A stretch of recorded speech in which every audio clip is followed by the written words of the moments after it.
네, 안녕하세요. 김종성입니다. 한반도기가 처음 합의가 된 거는요, 89년 남북 체육회담이었습니다. 그리고 90년 베이징 아시안게임 공동 응원 때부터요, 사용이 됐죠.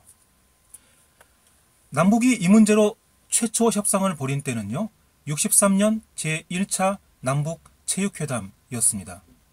스위스 로잔 IOC 본부에서 열렸고요. 64년 도쿄 올림픽에 대비한 협상이었습니다. IOC가 내놓은 단일팀 국기, 단일기 중재안은요, 위쪽 귀퉁이에 사각형 두 개가 있고요, 중앙에 오륜 마크가 있고요, 그리고 맨 밑에 코리아 표기가 된 거였습니다. 하지만 남쪽은 그냥 태극기 쓰자 주장하고요, 북쪽은 좀 특이한 주장을 합니다.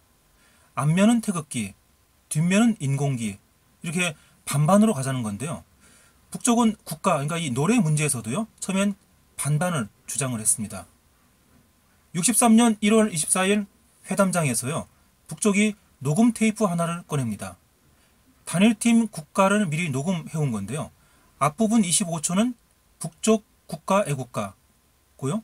뒷부분 25초는 남쪽 국가 애국가였습니다.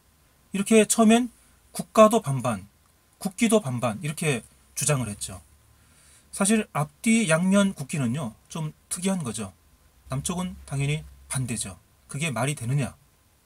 그러자 북쪽이 새로 내놓은 게 한반도기였습니다. 지금의 한반도기랑은 다른데요. 중앙에 한반도가 있고요, 한반도를 오륜 마크가 가로지릅니다. 이걸 보고 IOC는 좋아요 누릅니다. 네, 오륜 마크 때문에 좋아한 거죠. 하지만 남쪽이 반대합니다. 오륜 마크가 한반도를 가로지르는 게 분단을 보여주는 것 같다. 네, 반대하죠.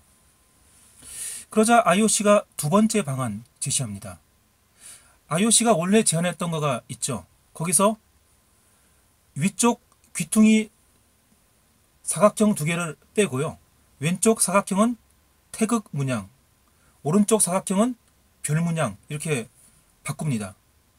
태극기랑 인공기에서 문양 하나씩 뽑은 거죠. 네, 북쪽은 조건부 좋아요였습니다. 별을 둘레에다가 원을 그려주면 동의하겠다. 네, 그럽니다. 하지만 남쪽이 반대합니다. 그래서 IOC가 세 번째 제안을 하는데요. 위쪽 귀퉁이 문양 두 개 다 제거하고요, 중앙에 오륜 마크, 그 밑에 코리아 표기였습니다. 북쪽은 찬성, 남쪽은 반대였습니다.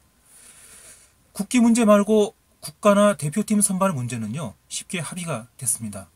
국가는 아리랑, 대표팀 선발은 실력 위주 이렇게 됐는데요. 이 국기만큼은 합의가 안 됐습니다. 국기는 국가의 핵심 상징물이죠. 그래서 합의가 쉽지가 않죠. 그래서 IOC 집행위원회 국기 문제는 위임을 하고요, 일단 단일팀 구성에 합의를 합니다. 근데 그 직후에요, 최덕신 외무장관이요, 스위스 현지 대표단에 훈령을 보냅니다. 최덕신은 나중에 월북을 하죠. 그 훈령에 보시면은요, 태극기를 꼭 넣어라, 안 되면 보이콧도 불사한다. 네, 입장이 바뀐 거죠. 그래서 문제가 꼬이다가요, 결국 63년 4월 20일 남쪽이 IOC의 세 번째 제안을 받아들입니다. 오륜기 밑에, 그러니까 오륜 마크 밑에 코리아 표기, 이게 잠정적으로 합의된 최초의 남북 단일기였습니다. 근데 그 외에 세부 행정 절차에서야 합의가 안 됩니다. 그래서 단일팀이 무산되죠. 그 후에도 올림픽 때마다 단일팀 협상을 했는데요, 매번 실패하죠. 그러다 이번 평창에서 사상 최초로 단일팀을 구성하고요, 한반도기를 들게 됐죠. 한반도기가 올림픽에 등장한 적은 있어도요, 한반도기 하에서 남북 단일팀이 올림픽 경기를 하는 건 이번이 처음이죠. 스위스 로잔 협상에서 알 수 있듯이요, 올림픽 단일팀 구성도 힘들고요, 그 단일팀이 단일기를 드는 것도 힘든 일이죠. 근데 그 힘든 게 이번에 성사가 됐습니다. 힘들게 성사가 된 만큼요, 코리아 단일팀이 한반도기를 들고 이번에 좋은 성적을 거두기를 소망합니다. 예, 고맙습니다.